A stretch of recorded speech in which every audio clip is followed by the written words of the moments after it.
Hi, Hey guys! Sorry. how art thou? I'm doing alright. I'm doing okay. It was a crazy weekend. It was what? It was a crazy weekend. Like, okay, it's saying that my mic is not that loud. Why are you saying that I'm so loud? You're not I don't loud know. now. You're fine Okay, now. cool. Hey Jay, hey Matt. Oh, that reminds me, I need to get Matt's memes that we didn't get the show last time. Hi, What's up, guys. guys? Happy Monday. Yes, indeed. Hope everyone had a good weekend. Like, this weekend was like, how was your weekend? Because I know you had to work the entire weekend. My weekend was meh. Yeah. Yep.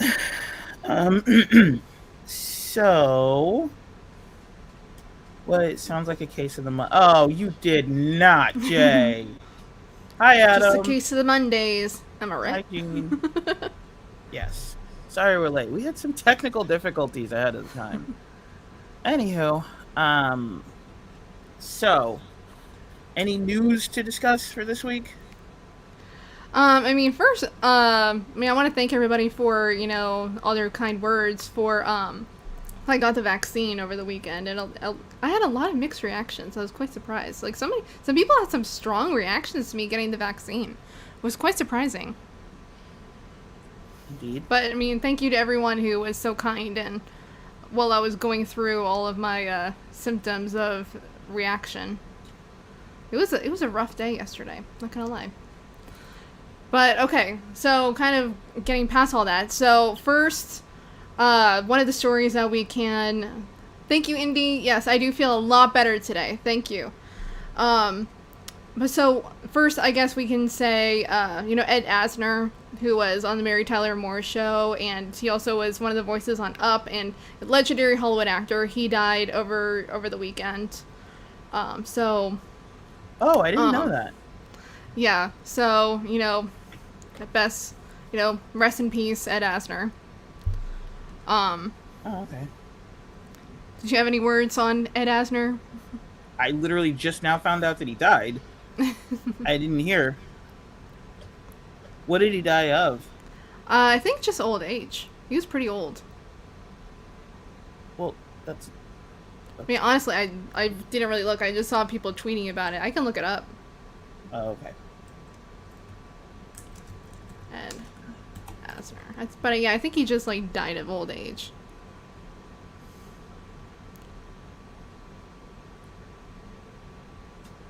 So, Yeah, just natural causes.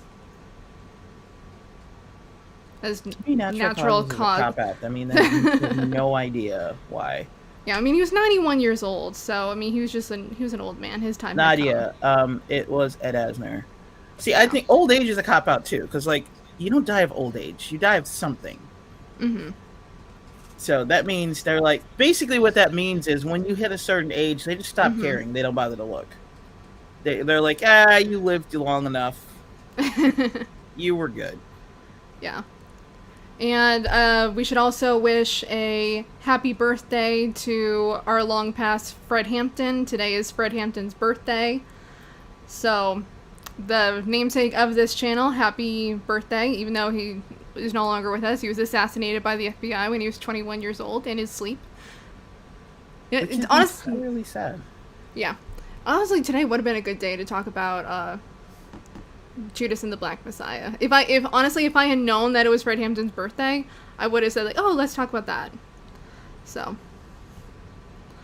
yeah, I agree with that, Gene. Like, die of old age just means your organs fail and you're just worn out. Like, I agree with that. Just like your body has worn out and you pass.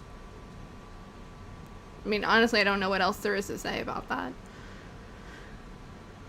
Let's just move on. Let's.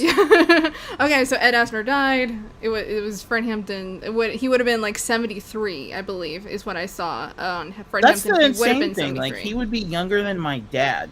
Everybody likes to make it seem. Did you know that they intentionally, whenever you see pictures of civil rights leaders, they intentionally make them black and white to make it seem like it's older. like it's a long time ago, even Right. though He was murdered in the 70s. Yeah. Like, it was not that long ago. Like, that's one of the reasons Yeah. I love seeing, like, color photos of MLK. Yeah. Because, like, there are tons of them. They just try to get rid of them. Yeah. Is that better? Yeah, that's better. I was like leaning to the side to try to not be off the thing, and I'm like, why don't I just move the camera? Yeah. Yeah. Okay, so the one other story that I thought we could cover, I came across this, like, I was searching for different things that we could talk about, and this one story popped up that I thought was rather interesting. And it's about Frank Oz, who is the voice of Yoda and Fozzie Bear and Bert of Bert and Ernie and all these other very well-known Muppets and puppets. So I wanted to bring this up because he makes a very interesting point, both about Jim Henson, but also about working with Disney. Mm-hmm. And the way that he frames it, he does not seem to have a very positive image of Disney. And as you can see, just from the titles, like, I'd love to do Muppets again, but Disney doesn't want me. So I want to just skip down to where he's talking about this.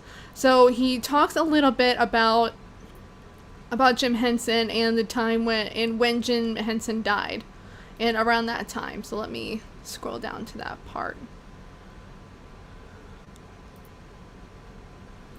Oh, I missed it.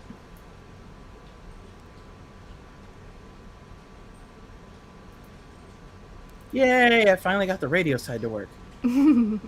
This whole time, it wasn't working. Mm-hmm. I've been trying, and it was just like, nope. Hello, radio!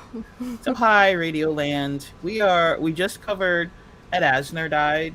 Mm-hmm. He was 91. And today is Fred Hampton's birthday. He would be like 73. And now we are discussing Frank Oz, who would love to go back to the Muppets, but he's not a fan of Disney because they said Disney doesn't want him. Yeah. And so he talks a little bit here about what it was like to work on the Muppets with Jim Henson. And he says, like, there was, like, a joyfully modish but warm and always anarchic energy to the Muppets that he says could never be reproduced again. And so I want to highlight these few paragraphs. So he says, Jim Henson died suddenly in 1990 of streptococcal toxic shock syndrome when he was only 53. I tell Oz I still find it shocking how quickly it happened, and here's what Oz had to say. The Disney deal, because at this time, Disney was trying to buy the Muppets. This was the 1989, 1990. So the Disney deal is probably what killed Jim and made him sick. At the time of Henson's death, he was negotiating with Michael Eisner, then the head of Disney, about selling the Muppets. Eisner was trying to get Sesame Street 2, which Jim wouldn't allow. But Jim was not a dealer. He was an artist, and it was destroying him. It really was. Disney finally managed to buy the Muppets, but not Sesame Street, in 2004. And to Oz's mind, there's a demarcation line between the Jim Henson Muppets and the Disney Muppets. There's an inability, and I love what he says here, there's an inability for corporate America to understand the value of something they bought. They never understood with us it's not just about the puppets. It's about the performers who love each other and have worked together for many years. Oz hasn't worked with the Muppets since 2007, and I assumed he'd retired. I assumed incorrectly. I'd love to do the Muppets again, but Disney doesn't want me, and Sesame Street hasn't asked me for 10 years.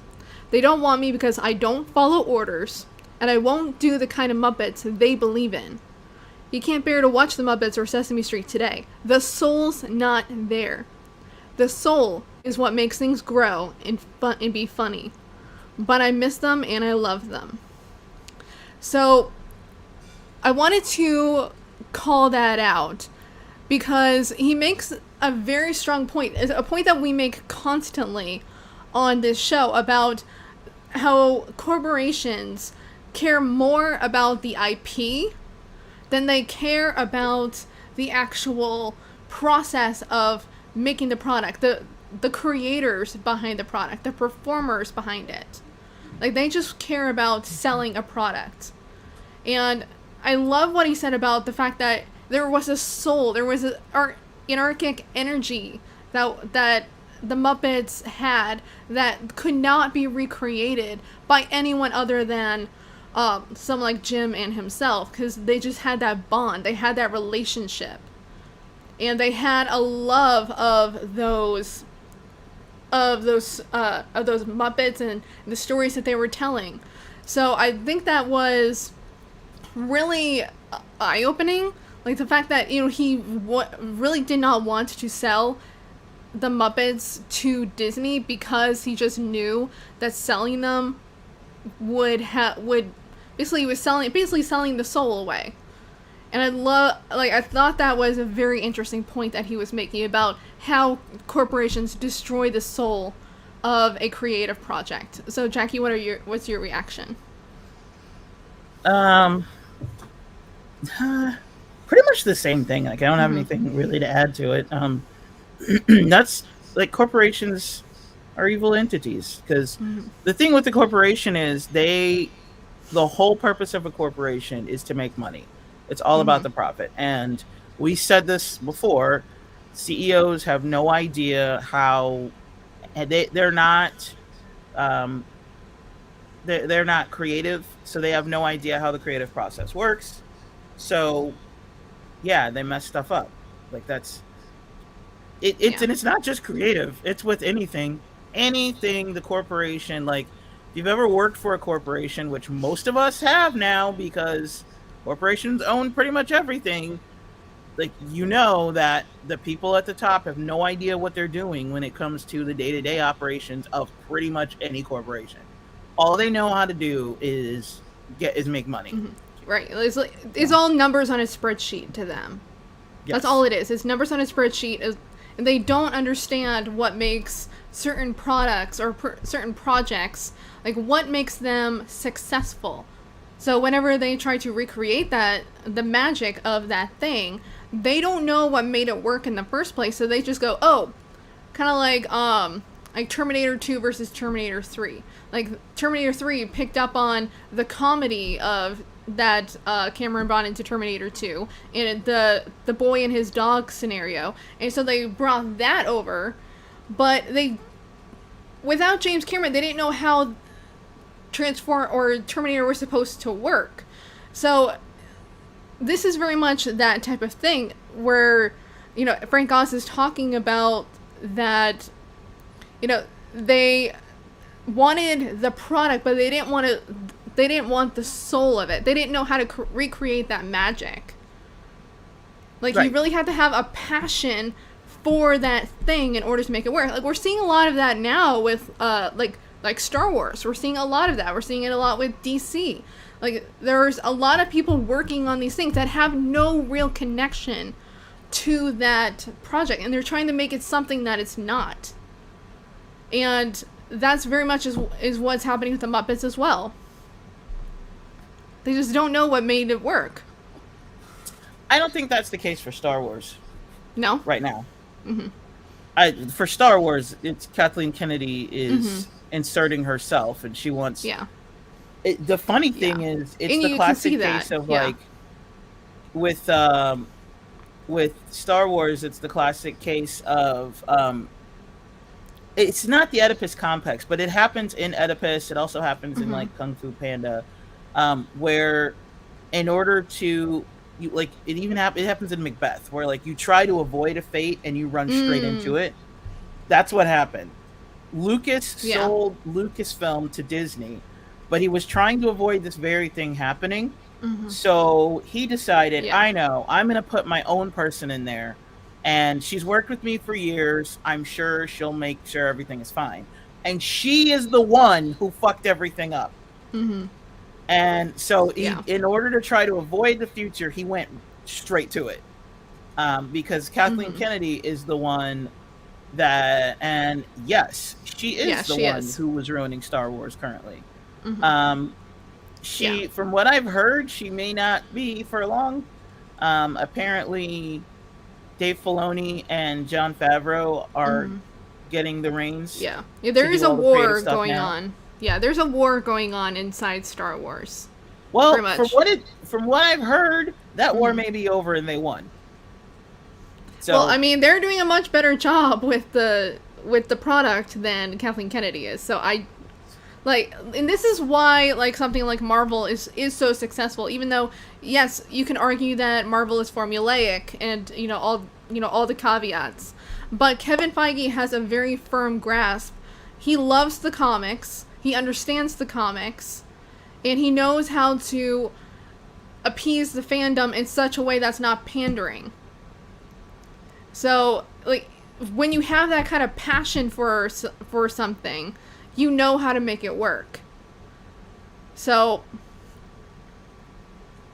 I don't even understand what that's supposed to be saying about Convo Couch. I don't know. Oh. But yeah, so when you have someone who's at the helm who actually understands the product, it makes a world of difference. Because if you understand it and you have a passion for it, if you love that thing, you're going to want it to be the best thing that it can possibly be. Like, we need fans who love those things to be in control. We need creatives to like, we'll keep saying it. They should open the means of production. And that's one of and Frank Oz makes this point too of even, like, he hasn't worked on Sesame Street in over 10 years. And I'm not sure when exactly Sesame Street moved to HBO. I don't remember exactly. Sesame Street moved to HBO right before HBO Max came out. Okay, so not that long. No, like 2-3 years maybe. If that. Okay, but still, it's like, I'm not sure who kind of took the helm at Sesame Street, but I mean, the fact that they haven't had Frank Oz, who was one of the creators of Sesame Street, on the show in 10 years, like, that's craziness. It's like, why would you not want someone who actually understands that? I mean, the Jim Henson Workshop is a thing for a reason. It's still, people have an affinity for Jim Henson and what he created. So, the fact that you wouldn't want the person who was closest to Jim Henson to still be involved just makes no sense to me. It does, though, because like he said, he doesn't play ball, and they want someone who plays ball. Yeah, absolutely. And that is honestly what is so gross about, like, but that's something that I appreciate about Frank Oz. It's like, he doesn't want to follow their rules, and I appreciate that. Like, I love that about him. He doesn't want to follow orders. It's like, yeah, I love that. Like, as he said, there was an anarchic energy to the Jim Henson Workshop and to Muppets and Sesame Street whenever they were creating it back in the 70s and the 80s. Like, and I love that terminology, that it was anarchic, because, like, you don't know what could happen. And I really appreciate that about Frank Oz. And he brought that even to, like, a character like Yoda. Like, he was the one who created his speaking patterns. And, there's just something about, like, I respect Frank Oz so much. So, like, yeah, absolutely. Hi, Quaker. 100%. Hi, Holly. Yeah, there is a lot of an artist's vision is very much lost, especially when you're working with a corporation who they don't care about your vision. They just want to make money. So. That's the whole part. The whole thing of a corporation is they have a fiduciary responsibility, which means corporations are literally just designed to make money, which is why they should not have been given, like, granted rights to be part of, be considered human, which is really dumb. Yeah. That was the beginning of the end of the new Roman Empire called the United States, when the Supreme Court was like, sure, corporations can be considered people. Somewhere, Nero started playing a fiddle. And I'm a big dork. burning. If you didn't get any of that, then you really need to brush up on your history. No, like, Rome is burning as we speak. Yes. And we This is will continue to burn. It's not the season finale of the United States. It's the series finale of the United States. Mm-hmm. We're in sweeps week. Okay. So I don't know. Was first Gabe Henson? I don't know. I don't know. I would have to look that up. All right, so that's Frank Oz. So now I guess we are on the most recent episode of What If? What if? What if? Yay. So I will go ahead and start with you, Jackie, since I just spoke for a long time. What was your reaction to this latest episode of What If? Hold on. Does anybody else hear an echo? I don't hear it. Okay. Weird. Let me make sure my Rockfin volume is not on. It's not. Okay. I don't get it because I hear an echo. Anywho, so with what it... I keep hearing that echo. No, nobody else hears that echo? Okay, fine. I'll move on. So What If was really interesting this week. Okay. Last week was probably still my favorite, but I really did like this week.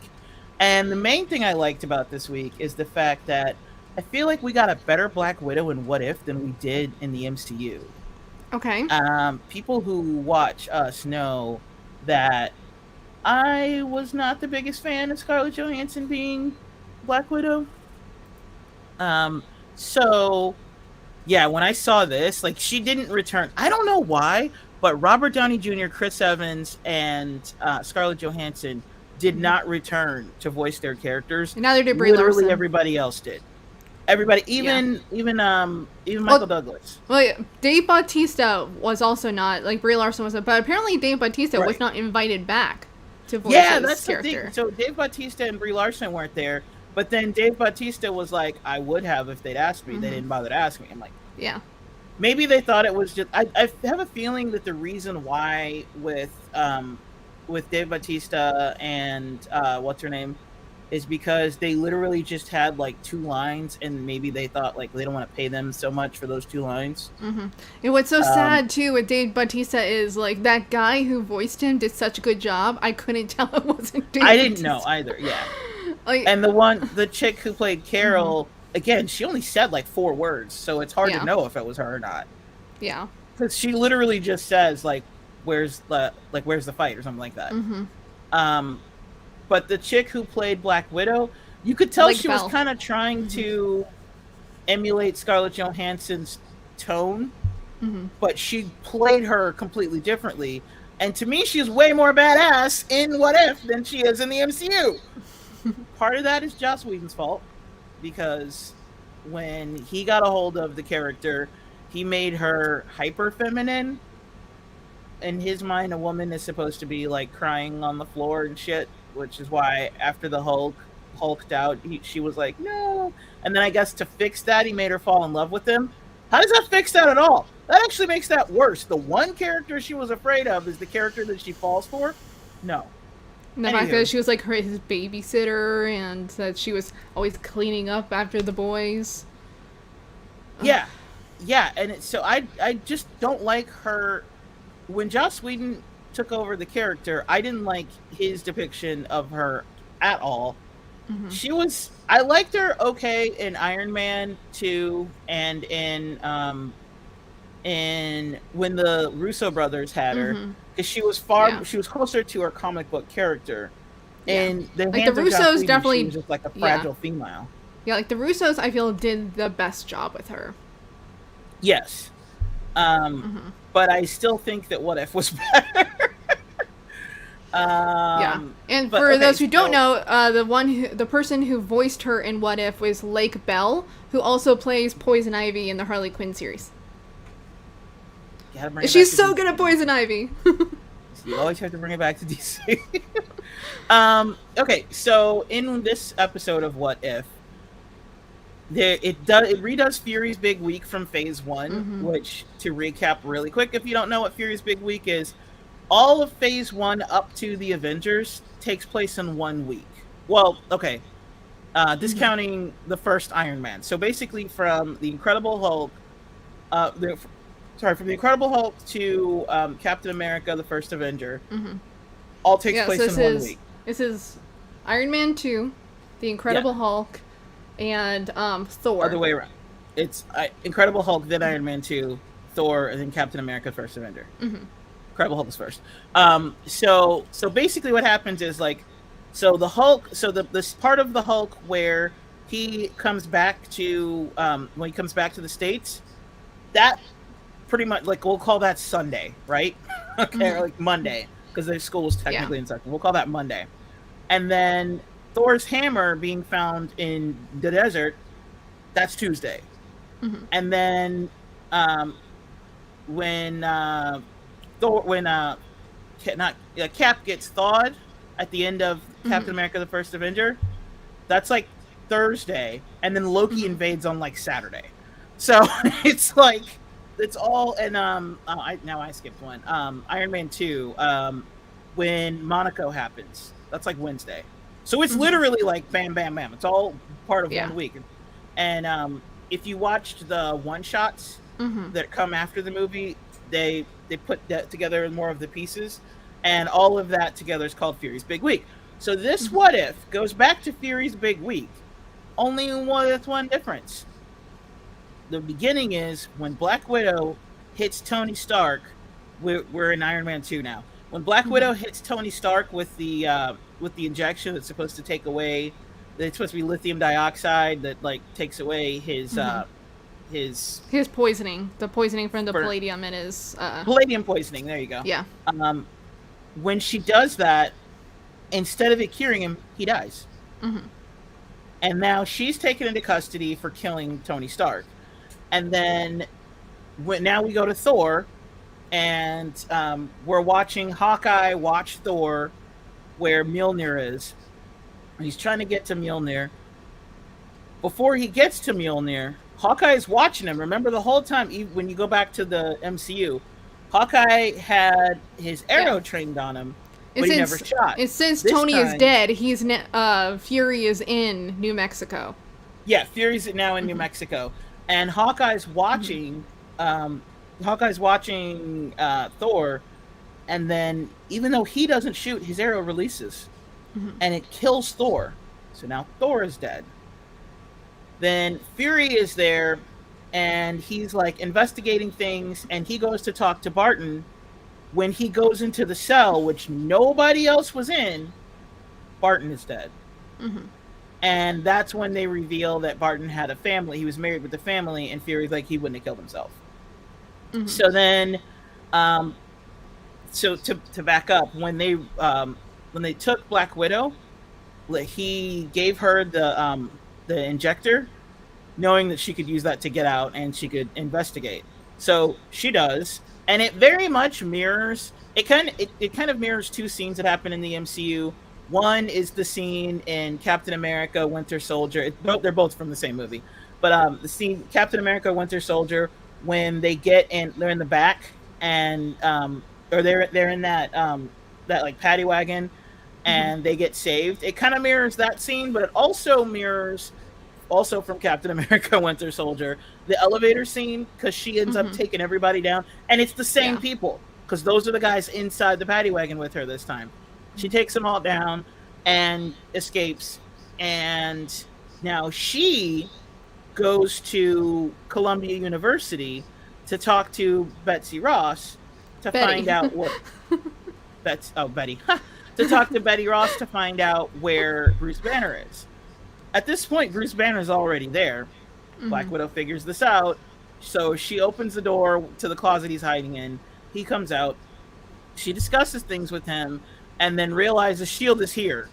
And it's kind of cool how when you rewatch it, when you watch it in the MCU, it was actually Bruce Banner who realized that S.H.I.E.L.D. was there when they were outside. But in this one, she realizes S.H.I.E.L.D. is there. So they get a little bit of a head start. But it doesn't matter. Like, they get a little bit of a head start, and they split up because they're kind of wondering, like, is S.H.I.E.L.D. there for her, or is S.H.I.E.L.D. there for Banner? And they're still there for Banner, but it's kind of like they'll take her just in case, because now she's wanted. And they end up still in that glass overpass. And whereas before, somebody shoots at him, like they shoot canisters in. This time, somebody just shoots, and of course, he hulks out. And now Black Widow's there, and she, instead of the Hulk saving Betty when the fire comes and the barrages of things, it's actually Black Widow that saves Betty. And it's kind of funny because Betty is like, oh my, let me go, my dad will stop, he won't shoot with me. And and Black Widow was like, that's not your dad that's fighting. It's just somebody else shot, it wasn't him. So you going out there, that person's just going to kill you. She knows that whoever's taking out the Avengers is there. So the Hulk is raging through like he did before, but this time his heart all of a sudden grows so big that it literally explodes, killing both Bruce and the Hulk. So now Black Widow is like, holy shit. She's going to be, there's a list. Somebody is taking out the Avengers, the people in the Avengers file. So now Tony Stark is dead, so there's no Iron Man. Thor is dead. Clinton Barton is dead, so there's no Hawkeye. And now Bruce Banner / the Hulk are dead. So Black Widow is trying to figure out who it is. She's going through all the files. There's a moment when she needs shield access, right? So she's talking to Coulson. That was funny. That's my favorite part.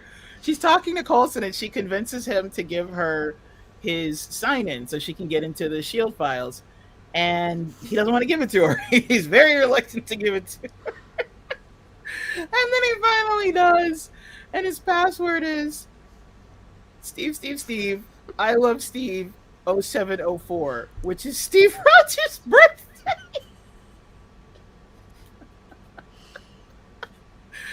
Oh, I love it. Wait, Steve Rogers' birthday is Independence Day? Yep. Gotta be. He has to be the most American thing ever. He's American as apple pie. Yeah. Oh, Jesus. But I mean, my niece's birthday is also Independence Day, so yeah, it happens.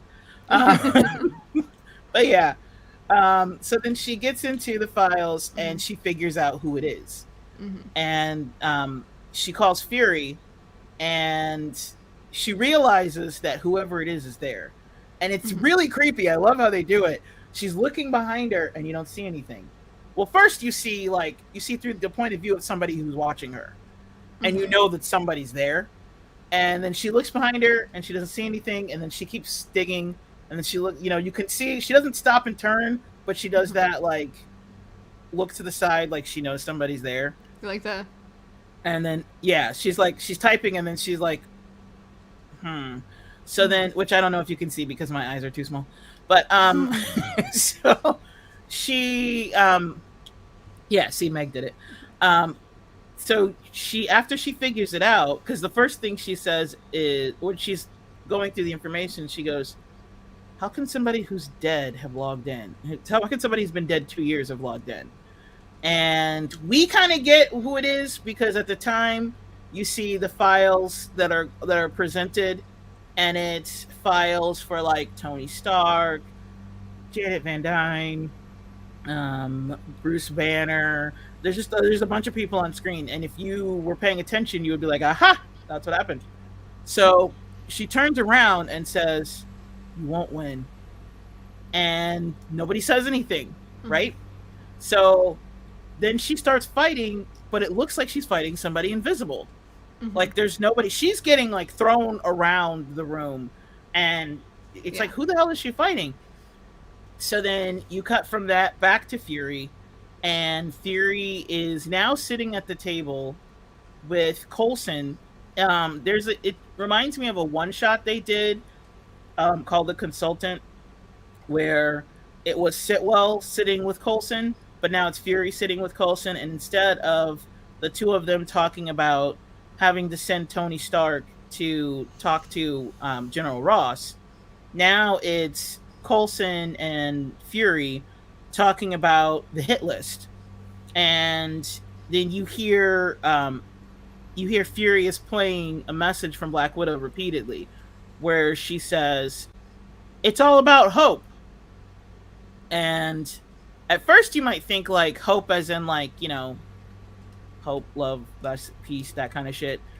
but he knows what she's talking about. Mm-hmm. So, oh, I forgot the biggest part. Mm-hmm. As soon as You Thor did. died, I was wondering when you were Loki, going to get to it. I completely forgot about that. As soon as Thor died, Loki came down to Earth. With his, like, Now, huge army. Yeah. yeah, he came down with a giant army with a and With all the in part of Asgard, the yeah. army. Yeah, the Asgardian army, and within that army is Lady Sif and the Warriors 3, and they're on Loki's side because now they have a common enemy. Somebody killed Thor. So they're here and they're like, we're going to kill all of you because somebody killed one of us. And then Fury, at first he does the whole like, what the hell are you doing? Like, this is my planet. Then he goes, look, they're killing my people too. They didn't just kill him, they killed others. So how about you let us find them and then we'll give them to you. And Loki was like, you have one Midgard day, which means till the sun goes down tomorrow. So that's when the whole Black Widow thing happens, and Fury's sitting there at the end of the night, and Coulson's like, yo, tomorrow is D-Day. Like, Loki's going to take over the Earth. So then Fury, as he's listening to that, he figures it out. So then he goes back and talks to Loki for a minute, just Loki by himself. And Loki is Loki. So Loki is like, okay, cool, I'll take your deal. But of course, Coulson's deal was like, when I figure it out, I'll give you the person, and then you guys can do whatever with the person, and you leave. There's a certain part of that Loki is not amenable to. So Coulson goes out to Hope Van Dyne's graveyard. You mean Fury? Huh? You mean Fury? You said Coulson. Oh, I did. Okay, Fury. Sorry, Fury goes out to Hope Van Dyne's graveyard because it was all about Hope. And when he gets there, you see a deranged Ant-Man who's actually not Ant-Man. He's the Wasp, which, Yellow Jacket. By the way, I absolutely love because that again, he's Yellow Jacket. Yeah, because again, it's Marvel in Phase 4 being closer to comic material. Because, to be clear, it is not Scott Lang. This is Hank Pym. This is a deranged Hank Pym. This is closer to this is closer to the comics, because in the comics, he's crazy. Like, he is a genius, but he tips over from genius to nuts. And also in the comics, there was a time when he beat his wife, and Captain America almost beat him to death. To be clear, when I say Captain America, I do mean Steve Rogers. I'm not talking Bucky Barnes or any other people who were Captain America.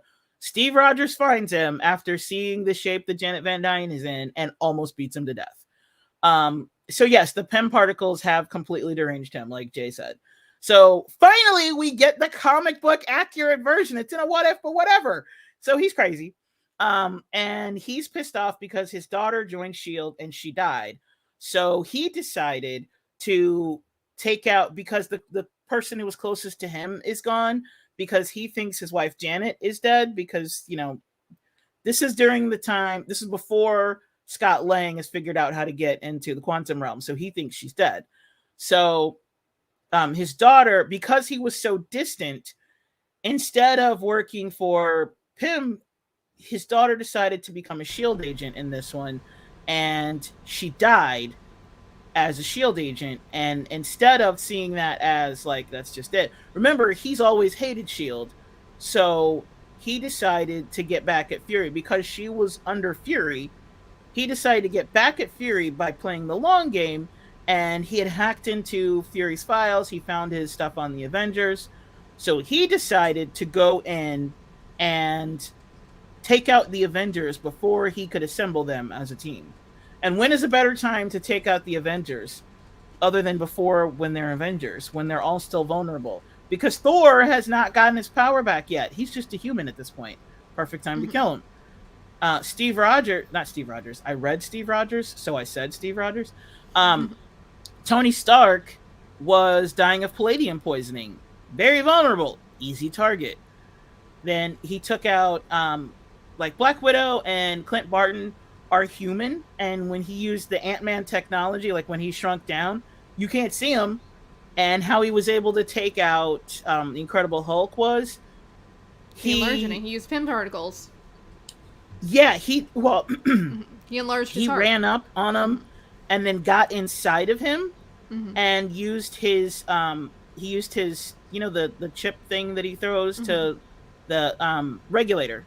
He threw a regulator at his heart that's an enlarging regulator and then jumped back out. And that's how he took down the Hulk. And so he systematically killed every single one of them, and the last person on the list was Nick Fury himself. So he tried to kill Nick Fury, only it didn't work out as easily as he imagined, because it turns out Nick Fury is really spry for a guy his age, and he has the ability to duplicate himself and to grow really big and go down really small, and he's laughing at him the whole time. And if you haven't figured out that this is Loki by now, something is wrong with you. So yeah, it's Loki impersonating Fury, and Loki ends up capturing Pym and sends him off. And then Loki is like, at the end, Fury is He might stick okay. around for a while. Yeah, at the end, Fury is like, okay, you got your dude, see you later. And then Loki's like, now I'm gonna take over this place. So Avengers don't even need to happen. He's just there now. And then, like at the end scene for Black Panther, when T'Challa walks into the UN headquarters and is like talking to them, saying we're gonna open up Wakanda, Loki does that with a bunch of Asgardian guards, and he was like, that now he gives his speech of "you were meant to be ruled," and I'm like, oh my god, Loki's taking over. So like all of your nations have agreed to come under my rule. Yeah, because there didn't have to be any fighting. if you don't agree, I mean they're essentially gods. So if you don't agree, like lots of people die. Yeah. So now in the What If universe, Loki has taken over Earth, Midgard, whatever you want to call it. And Nick Fury's not a fan of this.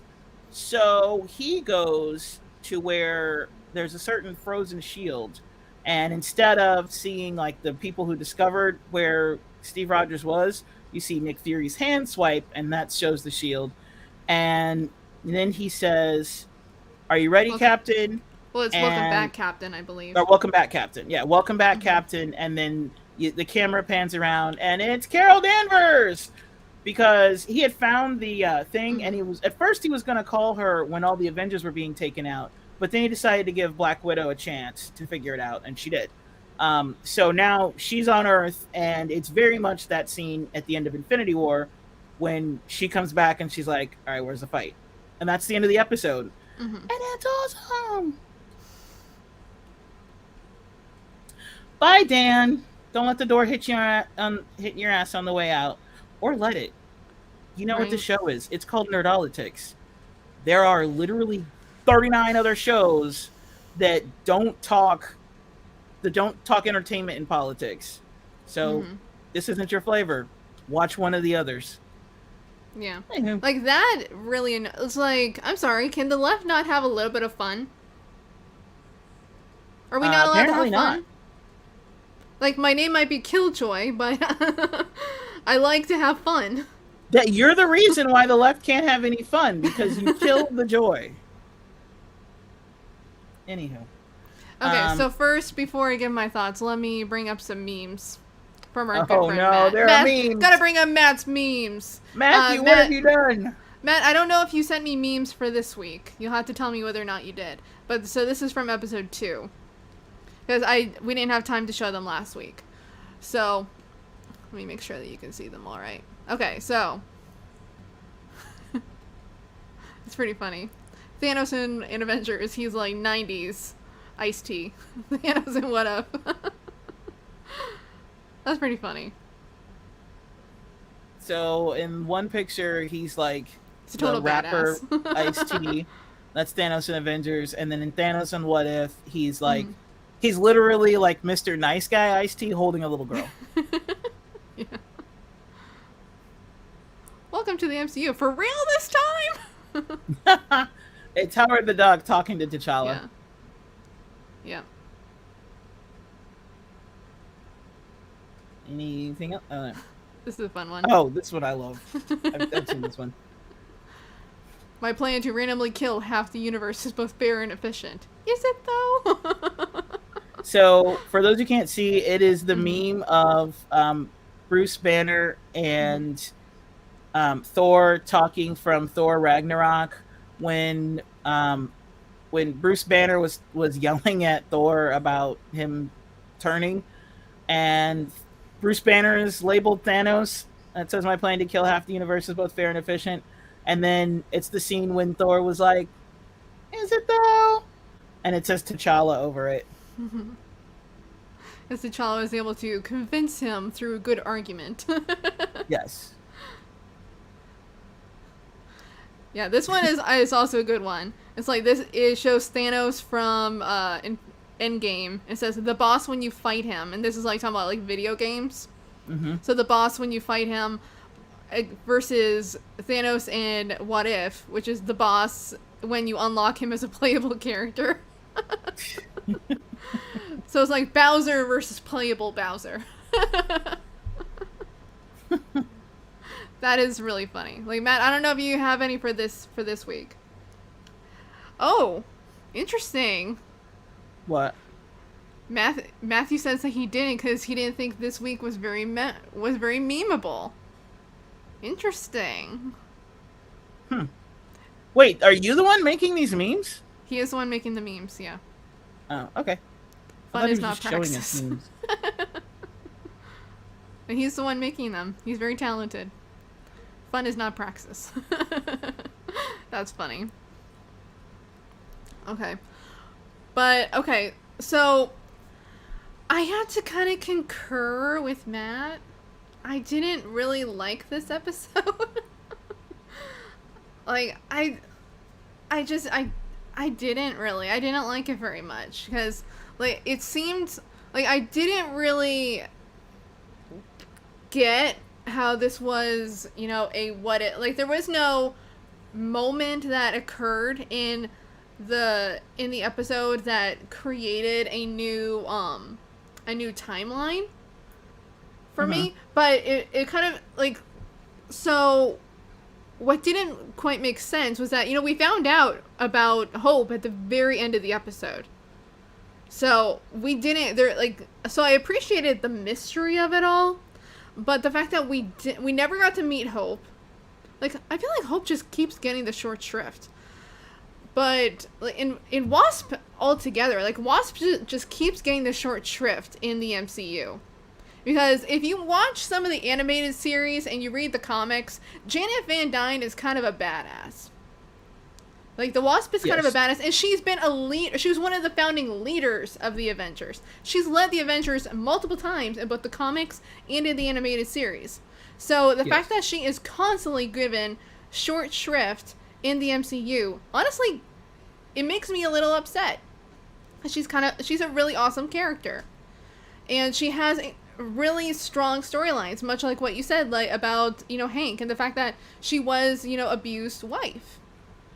And, you know, Hope is, you know, I don't know if Hope has ever been the Wasp in the comics. I honestly don't know. I don't think so. Like, the fact that Hope is the Wasp has always been a little weird to me. But, I mean, I like Hope. And I thought it was very strange that we never really got introduced to Hope at all. And something that somebody, I was reading a little bit, and something that somebody pointed out on another channel that I watch, is that whenever Nick Fury brings up Odessa, if you watch Winter Soldier, Scarlet Witch, why am I saying? Because I was thinking Scarlett Johansson, that's why, like, those two things popped in my head. So whenever Natasha, she mentioned Odessa in, yes, thank you so much. Wasp is, like, she's had a great service to her, and I 100% believe that. But so she, I lost my train of thought for 2 seconds. I just got it back. So in Winter Soldier, that scene where Natasha is talking about her, telling him about the Winter Soldier, when she telling Steve about Winter Soldier and who he was, and how she was in Odessa and he shot her. He was like, the no more bikinis scene. So when he says Odessa, that's basically signaling to us that instead of Black Widow going to Odessa, that Hope was sent to Odessa in her place, and rather than just being shot by Winter Soldier, she was killed by Winter Soldier. That's the implication. So she was sent in her place. So, but again, like, we never really got to know Hope, so we don't, like, there is no connection there. So the fact that she was sent to Odessa instead of Black Widow, that's the real what if. Is what if Hope was sent to Odessa instead of Black Widow, and this is all happening because of that change. But again, it's like, I didn't really like that, again, we're getting so much disservice with Wasp. And, like, so that was something, and I didn't like the overall episode. Like, I just didn't understand, like, okay, what is the point to all of this? And it didn't seem that, like, it was that big of a change that I felt like this was a good episode. I don't know if that makes sense, but... It does. I can address that in a second, but I want to mention no more donations comments on Rockfin. When we were calling out the other person, he said, or she, I'm enjoying this. No time for haters, LOL. But also said, the Russo brothers did a horrible job with the Hulk character in Infinity War and Endgame. Unforgivable and nothing like the comic book character. I disagree. Okay. So to me, the biggest change in it, like the huge change for this episode of What If, Loki conquered Midgard without a fight. He conquered Midgard essentially diplomatically. He walked in and said, "This is mine now." That's fucking badass. Like, come on. So to me, that's pretty huge. And you were because you said, like, you didn't see the impact of this episode, like, as opposed to, like, with the MCU. That's a pretty big impact. All the Avengers, it's the biggest impact. All the Avengers are dead, and Loki is. But it's not Midgard. Okay. So let me rephrase what I was saying. Is that okay? So there wasn't. It's not that there wasn't a big impact. It's just that, I don't know. Maybe I just thought that the way it all played out was just kind of silly. And, like, I don't know. There's just, I didn't enjoy it. I think that's just the overall thing. It's just, like, I was kind of confused most of the time, and I didn't enjoy the mystery, because what's good about a mystery is when you can play along, and I didn't feel like I could play along with this mystery. Like, I don't know, that's just something that I felt with it, and I didn't enjoy it. And also the fact that Thor, like, the whole thing with Thor, too, is that, as Hank kind of, alluded to, like, he was basically collateral damage. He didn't, like, Thor wasn't a target. Thor was just killed because, like, oh, this is a way for me to get to Barton. Because nobody knew about Thor yet. So he was basically just collateral damage. I don't think so. I can see why you see that, but I don't think that's the case. Because even though Thor wasn't in Fury's, he wasn't on his list of Avengers yet, that doesn't mean Fury genuinely didn't know who he was, because remember, Fury knows the secrets of secrets of secrets. Also, knowing that he's, like, because, okay, here's the thing. Even though they may not have known... I'll interrupt for 1 second just to say that the whole joke about Thor's hair was pretty funny. Yeah. Like, and how good he sounds. I gotta miss her. He's gorgeous. Like, I'm sorry, is Coulson gay? He kind of is in this episode. In the MCU, he's not. In the MCU, he's straight. But in this episode, he's gay, because he loves Steve, and he was literally smelling Thor's dead body. So... Like, he was giving me total queer vibes. No. He was straight up That was gay. total queer baiting, yeah. Yeah. Yeah. Because, I mean, his password was Steve, I love Steve, 0704. I And mean, then that at was the end of funny. the episode, he's literally sniffing Thor's dead body. And he's like, it smells like lavender. And yeah. So, in this universe, Coulson's gay. What if Agatha Christie wrote the episode?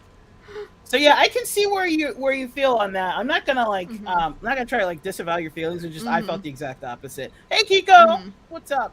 Hey Kiko, what's up? I felt you could follow along with it, and I love the fact that like when Black Widow was figuring it out, I was like, ha it's Hank Pym. And that makes sense why you couldn't see the person because and that's why. I mean, I figured it out once we saw her being thrown around the room. I was like, oh, okay, so this is something very, very tiny. I figured it out when when she saw the files, and they flashed up like Janet Van Dyne real quick, and then she was like, "How could someone who's been dead?" I think there was like Janet Van Dyne and then Hope Van Dyne, and she's like, "How could someone who's been dead for 2 years?" And then when she said it's all about hope, I'm like, ha! I was right. Yeah. I was like, watch, it's gonna be Hank Pym. Because as soon as I saw Janet Van Dyne, I'm like, it's Hank Pym. And because again, I'm like, yay, we're getting back to comics. He's crazy again. So I was excited about that. But anywho, I appreciate that. All of these Avengers are dead now. And Loki took over. Loki's my favorite villain. This is my episode. Yeah. All right, so I just want to bring this up for 1 second because I appreciate this comment that the Muppets discussion was especially good. Thank you. Because that's just something that I like that we'd like to bring to this show is like talking about current events and being able to talk about it from, a nerdy / political point of view. Because I do think that there's something political that we can discuss in regard to a story like that. So, thank you. Indeed. Alrighty. So. Lavender, not elderberry. Elderberry is so yummy. Elderberry is good for getting rid of like when you feel you're getting sick. It helps you. It helps you boost your immune system. So Matthew, did it start sharing already? Yeah. Matthew, if you do make some memes, definitely make them about Coulson. Make them about, there are tons! Like, how could you not find memes for this episode? Anywho. You're very spry for a man who works in a corner office. Yes. Exactly. I was gonna say, make them about Loki, make them about Fury, make them about, what's his name? Hank Pym. Okay. You ready to switch to X-Men Days of Future Past? Oh, I will mention this one other thing. I loved when Black Widow handed somebody the when she's like, "Will you hold on to these with the handcuffs?" The guy's just like, it was just like that was a boss moment. That was a boss moment. Okay. Oh, you too, Matt? You're a COVID vaccine haze? Alrighty. I know the feeling.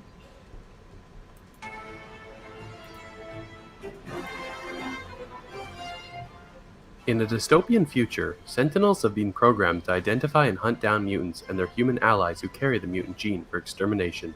During a Sentinel raid which overwhelms nearly every mutant in Russia, Kitty Pryde sends Bishop's consciousness back in time a few days before the attack in an effort to warn the other mutants so as to ensure their survival. Professor Charles Xavier and other mutant survivors later meet Kitty Pryde at a remote Chinese temple and explains the history of the Sentinels, which were designed by Bolivar Trask, whom Mystique assassinated in 1973.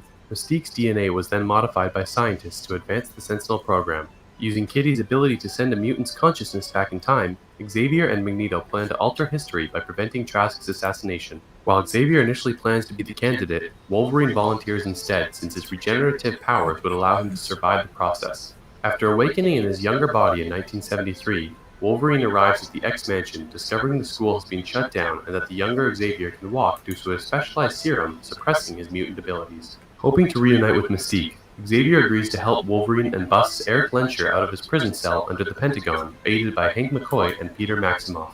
Mystique discovers Trask has been experimenting on mutants and in revenge plots to assassinate him at the Paris Peace Accords. Her vengeance results in failure after Xavier, Hank, and Wolverine intervene, and Eric attempts to kill her to prevent the Sentinel takeover from happening. During the fight, Hank, Eric, and Mystique expose themselves as mutants to the world. Trask takes advantage of this event and successfully convinces President Richard Nixon to initialize the Sentinel program. Eric obtains his signature helmet to block out Xavier's psychic powers and secretly takes control of Trask's Sentinel prototypes. Xavier abandons the serum, regaining his mutant power, and communicates with his future self, who inspires him to protect the relationship between mutants and mankind. After using Cerebro to track Mystique, he, Hank, and Wolverine take flight to Washington, D.C. to put an end to her assassination plot on Trask. At a ceremony where Nixon unveils the Sentinels, Xavier, Hank, and Wolverine search for the disguised Mystique. Magneto appears, controlling the Sentinels, and uses the Robert F. Kennedy Memorial Stadium to surround the White House. Hank transforms into Beast and fights the Sentinel.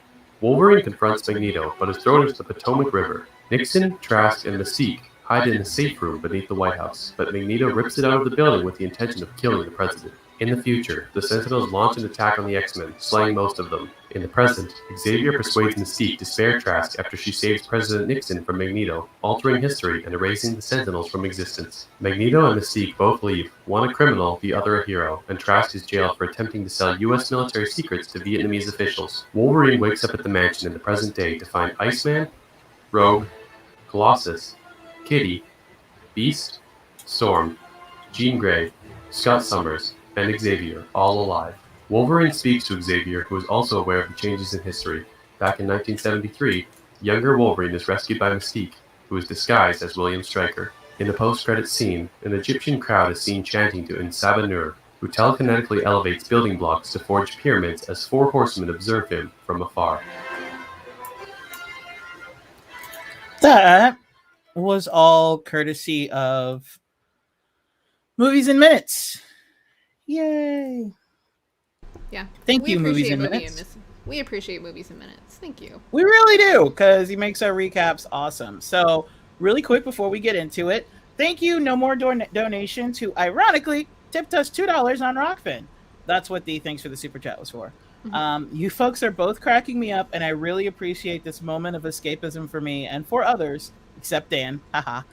We all need a laugh every now and then, so we can recharge our mental and physical batteries. Keep up the great work, Meg and Jackie. Peace. Thank you. Thank you so much. But yeah, I mean, that's what this show is all about. Like, we can have fun, but still be critical. And that's what this is all about, is, you know, and that's what we do here. You know, we look at these artifacts of pop culture to understand what they tell us about the world that we're living in. That way we can try to make shit better. It's like, that's what this is all about. If you don't appreciate that, then yeah, go watch something else. Also, the media is how the masses are controlled. Like, there are a couple of control institutions that are used by oligarchs to control the masses. Media is one of them. Religion's another, but we're not ready to have that conversation. Kiko, X-Men Days of Future Past was the last best X-Men film. I agree. Yes. Although I still don't quite understand that if at the end of Days of Future Past we see Jean, how exactly we were able to do Dark Phoenix in the 90s? Like, I don't quite get that. Because they decided that timelines mean absolutely nothing. So it went back. They wanted to redo the Dark Phoenix because they thought they could do it better. But what they really did was mess it up even more than they did it the first time. They should have just left it alone. So now, of course, Marvel, like real Marvel, is not going to touch it with a 10-foot pole because you fucked it up twice. So we're probably not going to get a good live action Dark Phoenix. Though I feel like we are kind of getting a Dark Phoenix through Scarlet Witch, which I appreciate. Not really. I feel like Scarlet Witch. Yeah, I mean, I feel like Scarlet Witch is the MCU's Jean Grey. I don't think so. Well, first of all, they don't have the same power set. True. But I see what you mean in that, like, Yeah. the way they've written Scarlet Witch She can now. read and manipulate minds, and she does technically have telekinesis. It's not. Are She they doesn't really really that have different? telekinesis though. She's using her Scarlet Witch Yeah. powers as opposed to, but it's not. Mhm. To me, it's not the same thing. But like I said, I see where you're coming from. But she's not. She's not Yeah, the I Jean mean- Grey of. Which, I mean, is really the different, like, I don't know if you've ever watched Charmed, but it's really, like, the difference between, like, okay, so in Charmed, you have three sisters. One has the power of premonition, one has, can freeze time, one can move things with her mind. So, the one who can move things with her mind dies at the end of season 3. That was Prue. And they find out that they had another sister in season 4, who is Paige, played by Rose McGowan. Love Rose McGowan. So she also has the ability to move things with her mind, but it works differently because she's also half White Lighter, which is basically half angel. So she can move things with her mind, but through her White Lighter power. So it still fits the prophecy. So like that's how I see it. It's like it's still the same power set, just done in a different way. Well, like I said, in that way, I see what you mean. But she's not the Dark Phoenix. Like the Phoenix is. Phoenix Force is an entity. It's like the way I see Phoenix Force in the comics is it's more like Venom, where it's an entity that possesses a person. It's not a thing that comes out. See, I'm old school when I look at Wanda. I don't see the Scarlet Witch as an entity. I see Wanda is the Scarlet Witch. It's her mutant ability. Now, yes, they retcon that, but I don't give a shit. She's still a mutant to me. That's how she got her powers. I totally agree, but definitely in the MCU, particularly since she was already a witch, but it got, boosted because she got all that power from the Mind Stone. I do feel like in that way they kind of gave her the Phoenix Force. Okay, so going back to WandaVision, an MCU version. Going back to WandaVision, the Mind Stone didn't boost her powers. The Mind Stone unlocked her powers. She already was the Scarlet Witch. I think that's why everybody was looking for mutants in WandaVision, because they basically made it say, hey, she's a mutant. She was always a witch. When she came in, when she and Pietro came in contact with the Mind Stone, the reason why it didn't kill them is because they're mutants and it unlocked their mutant gene.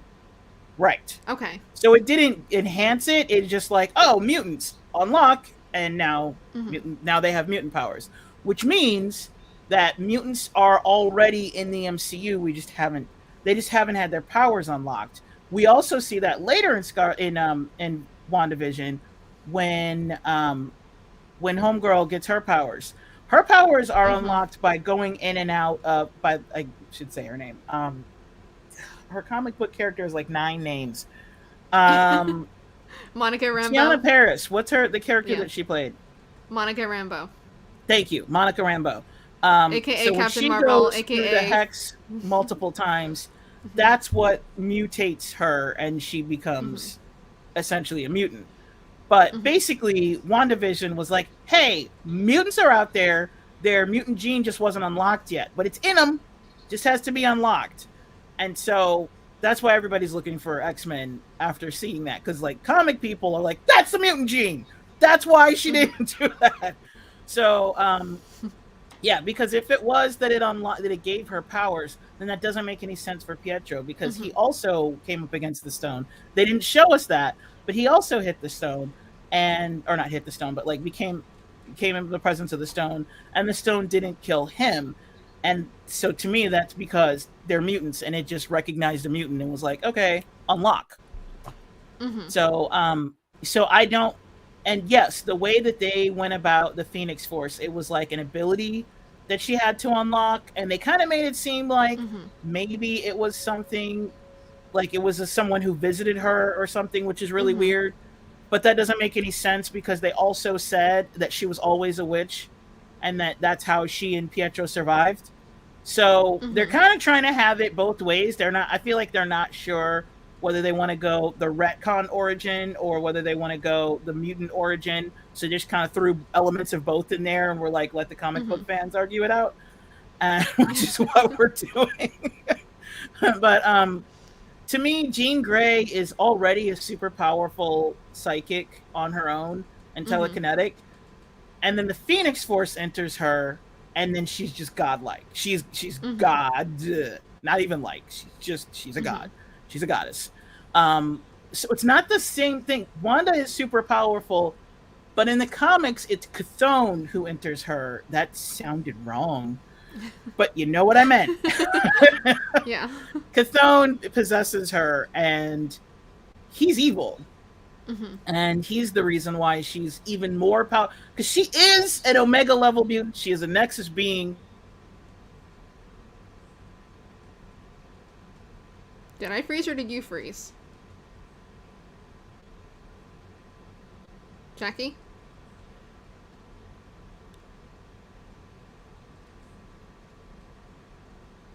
Jackie?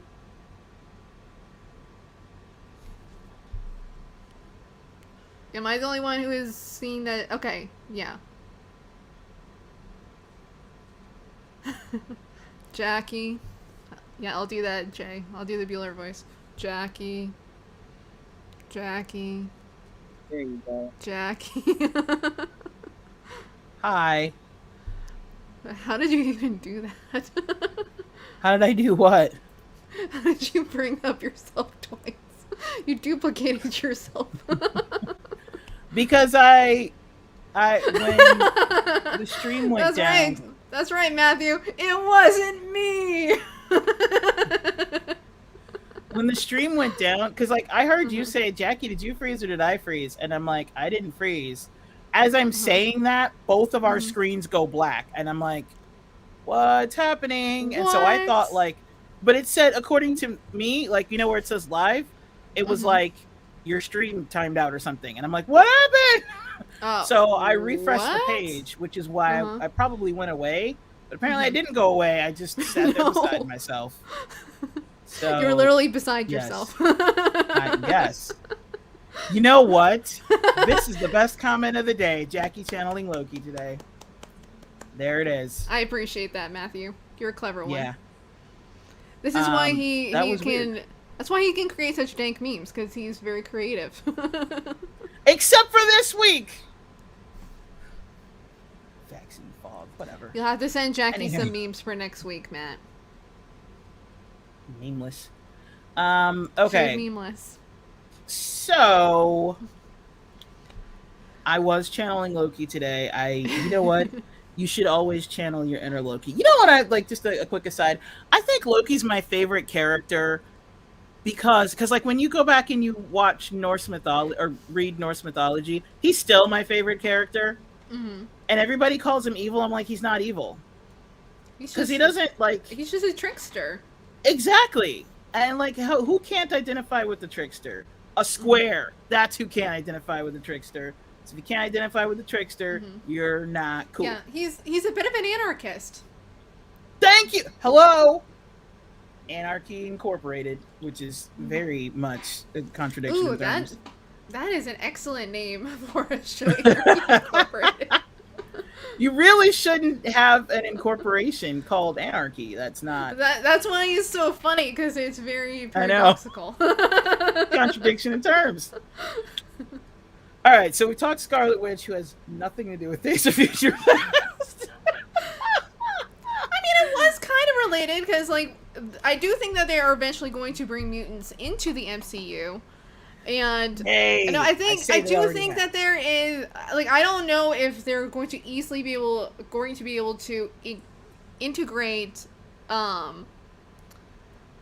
Jean Grey into the MCU, just because they already have Scarlet Witch, who, as I said, you know, they have a similar like, because people might say like, okay, but they have a very similar power set.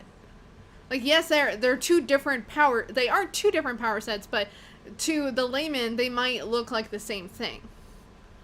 Still disagree. But then again, both Thor and Storm both control lightning, so Though, of course, Storm See, and that's exactly powers a lot my more point. than that. Thor literally is just the god of thunder. That's all he can do. Storm can handle all of the elements. All the weathers. All of the elements. Not just the weather, the elements. Yeah. She can make the water that's in your body come out. She can kill you with a thought. She is Omega level if she ever chooses to go that route. We should do an episode on Storm. We should do an episode on the female Mira X-Men. totally did that in Justice League. Huh? Not the Justice League, the Zack Snyder's Justice League. Mira did that. Okay, time out for bringing up Amber Turd. She did. She pulled the water and the blood out of Steppenwolf. Sorry, but she did. First of all, you're forever bringing DC into a Marvel fight. Okay. Second, you bring up Amber the Turd. Sorry. Storm brings the storm. Thank you, Jay. How eloquent. Nobody knows what you're saying is blasphemy. Like, you got to say, like, Meg is blasphemy. She's being blasphemous by bringing up Amber Turd. Or you could say that I was blasphemous, and then I'll prove you wrong.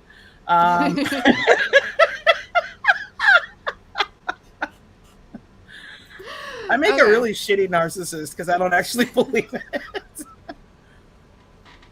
Oh, goodness gracious, Jackie. What are we going to do with you? Anywho, okay. So, back to X-Men Days of Future Past. Yes. Which, eventually we go on tangents, guys. Come on. Talk about it. Yeah. But, I mean, we got there because, because we have Jean Grey at the very end. Of course, my dogs are barking at this point. Right. But, I mean, we had Jean Grey at the very end of Days of Future Past. But then we got the Phoenix Saga again. And so it's just, again, just like breaking the damn timeline. How many times can they break the damn timeline and get away with it? So this would be an interesting area to discuss the difference between the timelines in the MCU and Fox Marvel and the comics. Mm-hmm. Because in the comics, you remember that talk about how timelines work in Back to the Future, where they were like, there's a constant timeline, and if you go back to the past, if you affect anything, it doesn't affect your timeline, it just creates a branch timeline. Yeah. Okay, that's how it works in the comics, and that's how it works in Endgame. Mm-hmm. That's how they explained it. Remember when they were having that conversation, and Hulk was like, no, you can't go back to the past and strangle Thanos as a baby. That's not going to affect our timeline at all. So that's how it works. They use creating a Nexus event. Yes. So why is my mouse not working? In Fox Marvel, it doesn't. Hey, we got a super chat. Thank you, Donnie Nunn. Thank you, Donnie. Hello. I know this is a subject. I think it's maybe off subject. Yeah, but have you seen the Zeitgeist documentaries, and how about the Zeitgeist movement? I have seen the Zeitgeist documentaries. I saw them years ago, and I vaguely remember them. I just remember them as like the Venus Project. I think that's what it introduced the Venus Project. I'm not sure what that is. Okay. You know what? We can talk about Zeitgeist one day. It's on. Well, I don't know if it is still on it, but when I saw it, it was on YouTube. It's a movie. I think it's still on YouTube. I'll check it. I'll check to see if it's still on there. Yes, and We're it's a Pilgrim, basically doggy discourse. What? We're a Pilgrim said doggy discourse in the background. Oh, doggy discourse. Oh. So yeah, if I find it, then we can talk about that. If I find it, then I'll send it to you on YouTube and we can talk about it. Okay, J7. Here's the difference in the timelines between Fox X-Men and MCU. MCU does it better, even though Phase 4 rollout has been a little jarring. Fox X-Men focuses its energy through Wolverine or Mystique, depending on the year. Yes. Also, I don't think that the MCU Phase 4 has been jarring. I think it's been fucking awesome because it's going back to the comics. Look, when you go back to the source material, nothing's bad. Even if the source material itself wasn't good, It's not bad. I'm a nerd. Okay, it's the name of the show. Mm-hmm. So Like, I don't know that I agree with what Psychotronic has to say here about America Chavez. Like, maybe that's maybe how she. I don't agree that that's how she came about. Like, I do think that she was brought up as a way of diversifying Marvel, but she has a very interesting power set of being able to punch through the multiverse. I think that's a pretty interesting power. And remember, we're on radio. You got to read the comment. Oh yeah, sorry. So that it says that America Chavez has the same origin as the woke CIA and Latina. And like I said, just like I don't really agree with that. Like I do agree that she was brought in to diversify Marvel to bring in more characters of color, but I think she's an interesting character, and I'm interested to see how they use her in the MCU, because I believe, I can't remember which series they're bringing her in. I think it's Secret Invasion is where they're going to introduce America Chavez. But I'm interested to see how they use her power. In the Marvels. I think that Miss Marvels, or is Miss Marvels? No, I think that I mean, Kamala Khan is getting her own series, and then she's going to be in the Marvels. I don't think America Chavez is. I don't know though. I thought they were bringing her in that too. I don't know. Maybe I was wrong. I don't know. I'll have to look that up. Thank you, up. Christopher Neal. He's a friend. He was on. He was in my podcast, Cinematic Adventures. Aww. We argued. It was so much fun. We argued whether or not Die Hard is a Christmas movie. So thanks for the $5. He said, sorry I'm late. I was arguing about alternative treatments for the Rona. Hello, Meg, Jackie, in the chat, of course. Thank you. Yes, thank you, Christopher. And going a little off topic, I would say that Die Hard is a movie that takes place during Christmas. I don't know that's necessarily. But that I don't know that's necessarily. Yeah, I don't necessarily agree that's a Christmas movie. Yeah, and if y'all want to hear that discourse, go to cinematicadventurespodcast.com and check it out. Quick plug. Because Iron Man 3 also takes place during Christmas, but it's not a Christmas movie. What movie did you say? Iron Man 3. Yes, same thing. I think we bring that up even because I bring up a number of other takes place during Christmas, but is not a Christmas movie, like Gremlins. Like well, actually, I would say that Hook Gremlins takes is a place Christmas during movie. Christmas. What? Hook. That takes place during Christmas. Hook? Yeah. Hook. Here we go. Which I do love to watch that. I do love to watch that during Christmas. So, I mean. We already had this argument, man. Hey, Lawrence. I love it. He's like, it is a Christmas movie. Okay, though, back to X-Men Days of Future Past. So. We can revisit that argument at Christmas time. Like, that will be our Christmas episode. Is it a Christmas movie? Okay, we will have that episode. Okay, let's plan that episode. We'll put it on our calendars. Is this a Christmas movie? All right. That is booked. So that will be in December. That is going to happen. Okay, so back to Days of Future Past. We were talking timelines. Mm-hmm. Timelines, yes. Time travel! Time travel! Oh, we almost got it! We were so close. Okay, we gotta do it again. Okay, ready? Yeah. Time travel! Yes! Almost it. We got it! No, we got it. We got it? Okay. We got it. That's funny. Like, whenever, like, we need to eventually make a promo for all of FHL, and that needs to be one of the clips. Time travel. It's not saying time travel. I'm not exactly check the replay. Yeah, because to me it seemed like we were off just a little bit, but we're close enough. We were pretty close. We were close. You know what? Damn Post it, counts Jay. not only in horseshoes, J7.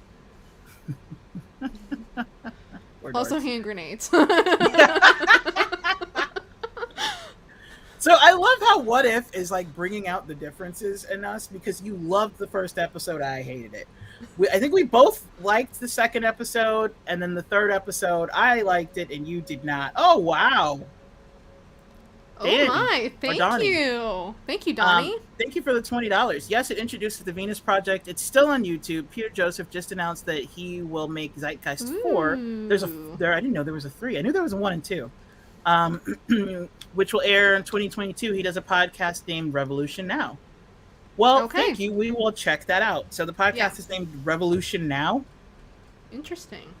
I will write that down and check it out. Mm-hmm. But thank you for the super chat. That was really amazing. You're awesome. You are. And you may have given us an idea for an episode. Yeah. We could talk about Zeitgeist. We can put that on the list. So many interesting things coming up, guys. We have a lot of themes coming up. We have ideas. I dropped my pencil. Ideas. Yes. Put that on a shirt. We have ideas. We have ideas. Dude, we need to make a time travel shirt. We do need a time travel shirt. How many of you guys want to buy a time travel shirt? Right? You know you want a time travel shirt from Nerdolitics. They will buy it.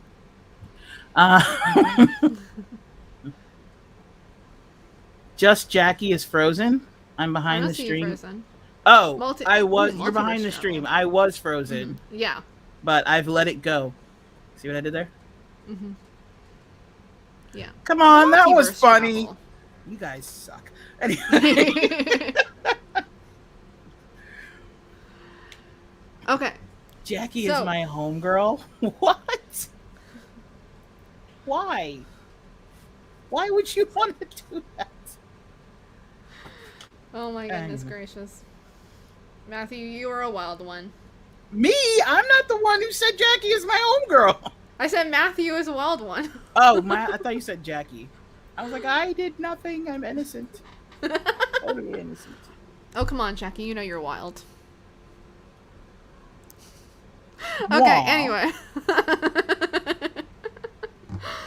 All right, I have this weird thing where, like, I am half, like, bohemian hippie and half, like, puritanical. It's weird. It has to do with my upbringing. I was raised in a very strict Christian upbringing, but I'm also completely an anarchist and don't believe in any kind of structure or rules. It's a very strange thing. I mean, I'm kind of the same though. Like I was, raised Catholic, so I mean, you know how strict Catholic can be. And we were very sheltered as children, but it's crazy that I'm like so as radical as I am now. But sometimes, like, if I whenever I'm teaching, like, I can be very authoritarian. Sometimes I'll be like, take your hat off. No hoods. Like, you have rips in your jeans. What is wrong with you? Like, why are you showing so much shoulder? Oh my gosh, showing shoulder. Yeah. Dude, the shirt that I'm wearing right now, which you can't really see. Which, honestly, is crazy to think that, showing cleavage to me. Yeah. Like, here. But you know what's crazy? That whenever I went to high school, like, we couldn't have we had to have 1-inch straps on our tank tops. We couldn't have spaghetti straps. We weren't allowed. But now, I'm teaching, I substitute teach now at my alma mater sometimes, and I'm seeing girls with spaghetti straps, holes in their jeans, and I'm like, we weren't allowed to wear any of this shit when I was in high school. What the hell? Like the shirt that I'm wearing now. This is like crop tops. I got this from my mom. And no, public school, Jay. I went to public school. I can't afford Catholic school. Are you crazy? My parents to could me, afford this is cleavage, and it's just like, oh, when I was a kid, I used to wear t-shirts that stopped right here.